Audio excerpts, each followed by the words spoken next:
This is a book that I read last month, A History of the Bible by John Barton, who used to be a professor at the University of Oxford. So the first part of this book looks at the history of first the Hebrew Bible and then the New Testament.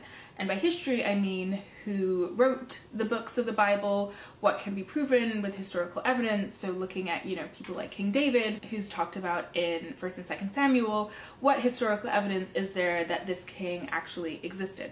The New Testament part was also very interesting. What books or what letters were actually written by Paul? Was John actually written by John? Like all of those sorts of questions is what he tackles at the beginning.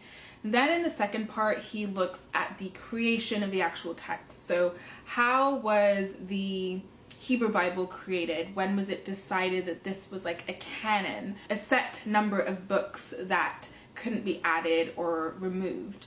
And then he also looks at that when it comes to the New Testament, what letters were included, why were certain letters not included. You often hear about things like the Apocrypha, the Gospel of Thomas, which apparently deals with Jesus as an infant. There are different books of Revelation, like revelation of this person, revelation of that person. So how was it decided what books were actually going to be included in the New Testament and what weren't? So that's what the second part deals with.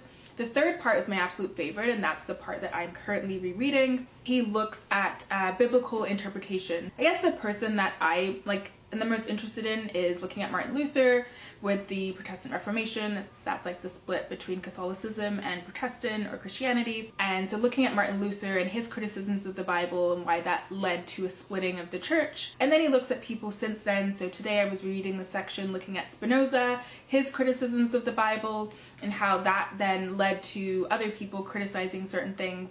And then I believe the next chapter, from my recollection, deals with more modern day interpretations and criticisms of the Bible.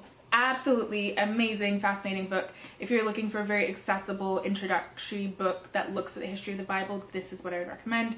I should say introductory, it's actually pretty difficult, but it's very easy to read. Like, it's very easy to understand language, but it's very, very dense. Like, there's so much information in it.